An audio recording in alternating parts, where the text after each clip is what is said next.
Hey everyone, Comic Order 410 here. This month I hit a small signing for Free Comic Book Day, and I hit a few sales on Free Comic Book Day and throughout the month. Pretty happy with everything I got, but first thing I wanted to do was touch on this book, Future Quest. I was very stoked when I heard that DC was going to be revisiting Space Ghost and Johnny Quest, and this book also throws in Herculoids, Mitor, Birdman, some others. I sincerely hope at some point they either put Blue Falcon and Dynamite in this series or give them their own book. But I was very impressed with this. Jeff Parker wrote it. He did a good job on Batman 66, but I've often said Jeff Parker's Agents of Atlas series is great and it's an overlooked gem. You can probably find it cheap, and if you do see it, give it a read.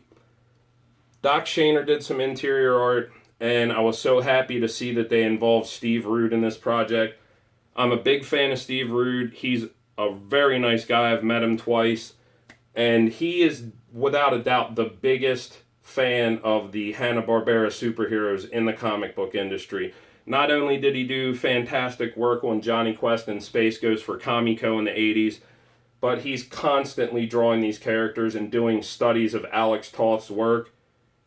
They had to put him on this book. Not only is he doing some covers, he shared interior art duties with Doc Shaner, and they both did a good job, but Steve Rude's style just totally suits Johnny Quest and Space Ghost.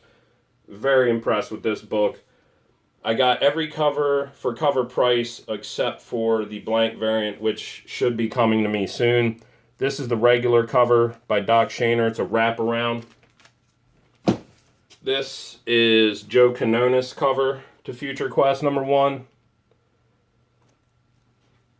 Probably my favorite of the bunch. Bill Sienkiewicz's take on Space Ghost Jan and Jason, Space Ghost villains. Beautiful cover. Always like his work. Got the adult coloring book of Future Quest #1. There's Steve Rude's beautiful Johnny Quest cover. Buy just about anything Steve does. And really, really like this Herculoids cover by Aaron Lopresti. He did a beautiful job too. So that book was a great read. If you were a fan of those properties at all, give it a chance. I'm very, very excited to read the next issue. Going from something that really impressed me to something that I did not like. This is G.I. Joe Deviations. It's basically IDW's What If books. And this is What If Cobra took over the world. This got really good reviews online. I do not agree with it at all. They tried to take a parody approach to it, a comical approach, and I didn't even think it was funny at all if that's what they were going for. Did not like the art. It's by Ray, who worked on Street Fighter and Darkstalkers, which are properties I like, but I did not think his art suited G.I. Joe very well at all. Did not like the art. Did not like the story. I don't know if anybody read it. I'd be interested to see what you think. But as a G.I. Joe fan, no sir, I did not like it. The Teenage Mutant Ninja Turtles Deviation story, that's different altogether. Did like this. I thought it was a good read. It's basically what if Shredder brainwashed the Turtles into leading the Foot Clan, and they turn on Splinter and Casey and April, and they did a good job. Really, really like that story. Had to grab this. I'm a huge Jim Steranko fan, as many of you know. Even at his age, he still cranks out beautiful artwork. He always does Captain America justice, so had to grab this. It's a variant cover. It even says Steranko variant on the front, but I believe it was an even split, and it was cover price pretty much everywhere I saw it. But again, cover price on this issue was $4.99, but this is the beautiful Jim Steranko cover to Avengers Standoff Assault on Pleasant Hill Omega #1. Boy, that's a mouthful. But I'll buy anything Jim Steranko draws. If he illustrated a phone book, I'd buy it. Got the Deadpool Last Days of Magic #1 variant. This is kind of like a claymation variant. Thought it was very cool. Haven't read it yet. I heard it's a crossover with Doctor Strange. Go figure, because they're doing a Doctor Strange movie. Got all the covers to Punisher #1 except the hip-hop variant so far. But got almost all these for cover price at my store minus my subscriber discount. This is the regular cover to Punisher #1. Nice to see Steve Dillon is working on the new series. This is the Horsemen of Apocalypse month variant where they gave all the characters an Age of Apocalypse makeover on the cover. So that's the Punisher as he would have been as one of the Horsemen. And got the Scotty Young variant to Punisher #1 for cover price. And this is the only one I didn't get for cover price, but I really wanted it. The Alex Maleev 1 in 25 variant to Punisher #1. And I paid $15 for that. Not too disappointed with that price. Was happy to be able to get it because I think my shop only got 2 of them. Also saw this. I'm not getting the new Daredevil series pulled on my pull list, but when I saw this 1 in 15 Bob McLeod variant to Daredevil 6, I loved it. Had to buy it. You don't see Bob McLeod doing too many covers anymore, but he knocked that one out of the park in my opinion, so I snatched that up. Even though the sale wasn't going on when I went back to my shop, they cut me a deal on these next 2 books together. And this is a pretty nice copy of Batman 235. Fantastic Neil Adams cover, inked by Dick Giordano. And this has a tiny bit of rubbing on the corners. Very small bit of rubbing. And some staple stress around the top staple. But other than that, it's a very clean copy. Very happy with the deal that I got on this. And also grabbed this Hulk 182. Not the best copy. It's probably a fine plus, but this book was like $30, so I snatched it up. Display's pretty nice for the grade that it's in. Next up, got some books from 2 good people here in the YouTube community. First up, I'm doing a trade with my buddy Foolkiller5150, and hopefully I'll talk to you tonight or tomorrow, Steve, and I'll get some books out to you this week. But Steve heard me say I needed to finish my Elvira House of Mystery run, and he had some doubles, so he just sent them my way. This is issue #2. Very cool cover. I think it might be Dennis Cohen. Elvira's House of Mystery #5. #6. #7, another beautiful Bill Sienkiewicz cover with a futuristic robotic Elvira and Adam Strange there. I'm going to have to read that, see how they crossed over Adam Strange with her. That'll be interesting. And he also sent me Elvira's House of Mystery #8. So thank you very much for those, Steve. There's going to be a link down below to Fool Killer's channel and to my buddy Michael Jocko's channel. Go check them out and give them a sub if you haven't. My good buddy Michael Jocko always offers to help me out when he goes to his conventions in Canada. And the entire Secret Wars team was at his show. And I wanted Jim Shooter's autograph very badly because I don't have anything signed by him. He's truly a legend. I mean, he started working in the comic book field. I want to say he was a teenager. He might have been 16 or 18, but guy's been in the comic industry his entire life, literally.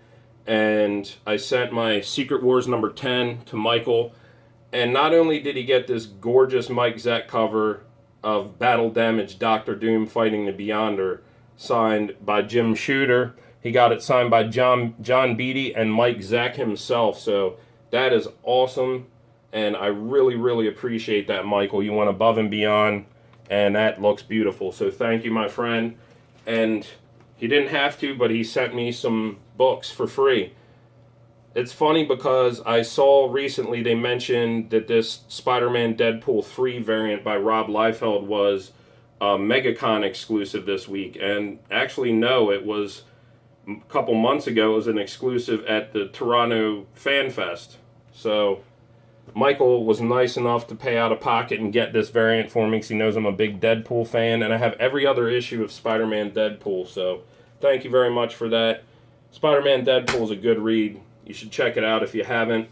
Michael also threw in absolutely free the variant to Invincible Iron Man #5, and I've said it before, they don't leave creative teams on books for too long.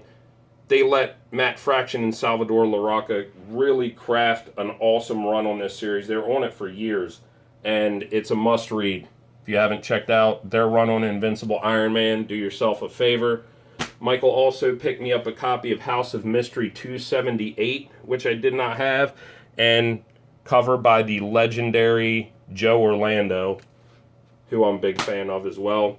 And Michael heard me talking about how Amazing Adventures 14 was one of the first, batch of comics I read. I snuck into my brother's room, when I was really young, and read this issue and X-Men 141 and 142. So Michael saw this copy out in the wild, and he grabbed it for me. So that was very thoughtful of you, Michael. I totally appreciate it. And that's not it. I sent my 5th Beatle hardcover to Michael. Can't say enough about this book. It's a fantastic read. Great. Vivek Tiwari, who wrote it, this is his first foray into comics, but he's a Tony Award-winning playwright. Fantastic story. If you're a Beatles fan, you must read this book.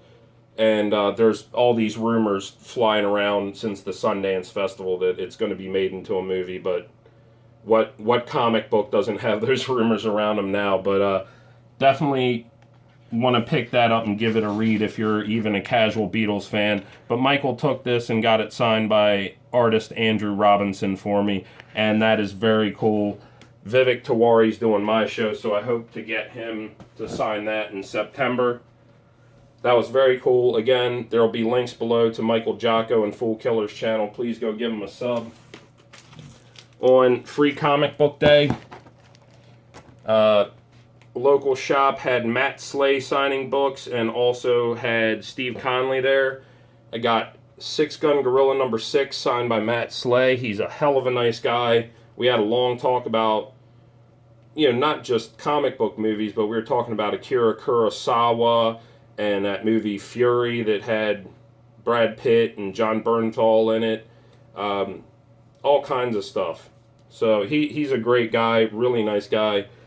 Signed that for free, and both him and Steve Conley did a quick sketch for me for free, which I don't have to tell most of you. In this current comic market, it's pretty near impossible to get any artist to take the time to do a grown man a sketch for free, but that shows how much they like their fans. Steve Conley signed this exclusive variant to the store, Cards, Comics, and Collectibles, that had the signing. Beautiful Green Ranger and Dragon Zord cover to Mighty Morphin Power Rangers #1. I think he did a fantastic job on that variant. Got that signed. And this is the Virgin variant to Adventure Time, Fiona and Cake. I think it's 14. It might be number 12, but I believe it's issue 14. But Steve Conley did that cover, and he signed it for me as well. And had a few blank covers, and I asked Matt Slay, I said, just pick one and draw whatever you want to draw. And he grabbed a Batman. He said, do you care if I draw a villain? I said, absolutely not. Batman has the best villains gallery in all of comics. And he said, the first piece of artwork I sold to any publisher was the Joker. He's like, so I'm going to draw the Joker. I said, that's great with me. So he did this very chaotic New 52 Death of the Family looking Joker. Very crazy looking, and it was very nice of him to do that for free. And Steve Conley, he worked on Star Trek Year 4, and he saw I had the Star Trek Planet of the Apes blank, so he did a Mr. Spock on that absolutely free for me. So those guys are on my cool list. I'm very appreciative of them to do that, and I'm glad to have those covers. Found Spawn number 26 for $1. Found another near mint copy of Spawn number 1. I think this was $6 or $7 after the 50% off. Got Conan number 25. My copy's really nice, so I saw this copy. It has what looks like a small tape pull or something right there, but it's not too bad other than that. And this was like $2 or $3 for the first John Buscema issue of Conan the Barbarian, so I'm not going to leave that there for that price. Got Daredevil 190. I think this was like $5 or $6. Beautiful copy too. Near mint for sure. Got this half price. X-Men 56. Think this is the first Havoc in costume, maybe? I'm not sure, but yeah, love that cover. So, and it was a good deal, so I picked it up. Absolutely stoked out of my mind to get these next books. I didn't even have this one, Death Rattle number 8 by Kitchen Sink Press. This is the first Xenozoic Tales by Mark Schultz, who I'm hopefully going to meet at Baltimore Comic Con this year. I hope to get this one signed. Love his covers. He is so underrated. You can totally see the influence of EC Comics on every cover he does. You can see the influence of Wally Wood and Joe Orlando, and especially Al Williamson. Just fantastic stuff. And I also got Xenozoic Tales number 1 and got this pressed up, and it looks near mint now. Beautiful cover again. Very, very happy to have that finally. I have Cadillacs and Dinosaurs, which are basically reprints of those, but none of those books were cheap in the 90s. You can find them a lot more affordably now. Didn't mean to have this in there because I already had this book. This is Why the Last Man number 1, but I had sent that to be pressed along with Xenozoic Tales number 1, and it looks great. It had some bends in the spine that did not break color, and it looks great now. So, got that book for cover price when it came out. Bruce Lee, new series, and this is the Frank Cho cover to it. I'm a huge Bruce Lee fan, and a huge fan of Frank Cho as well. Got this on sale. This entire set, I want to say, was $6.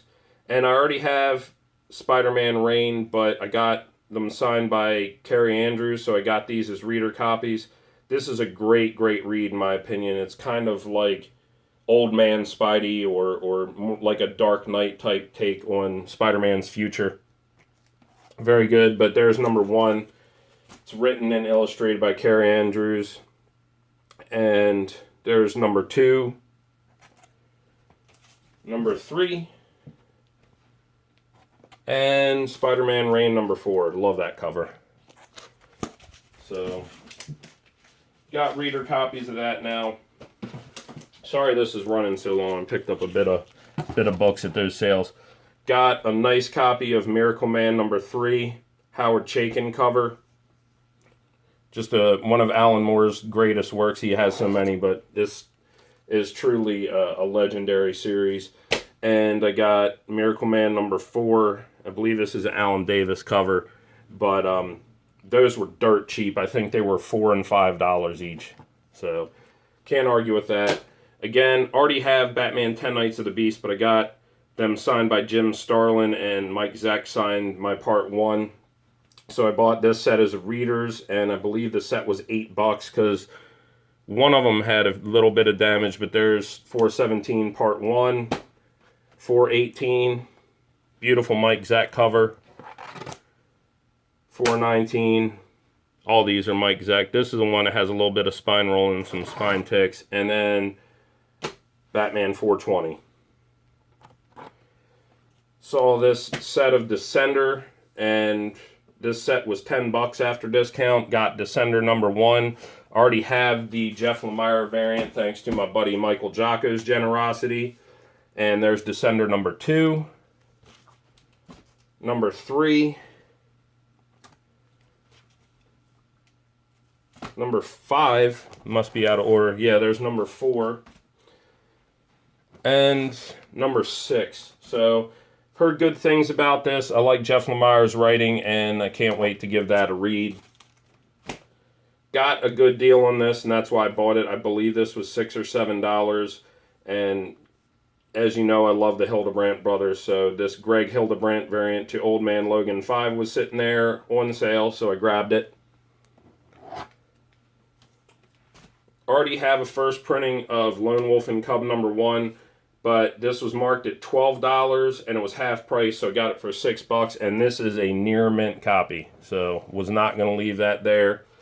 And got myself a nice reader copy. I mean, this is still not in bad shape. It's just not quite as nice as the one I already have. But Jonah Hex 92, and this is the final issue of Jonah Hex that leads into the futuristic Hex series.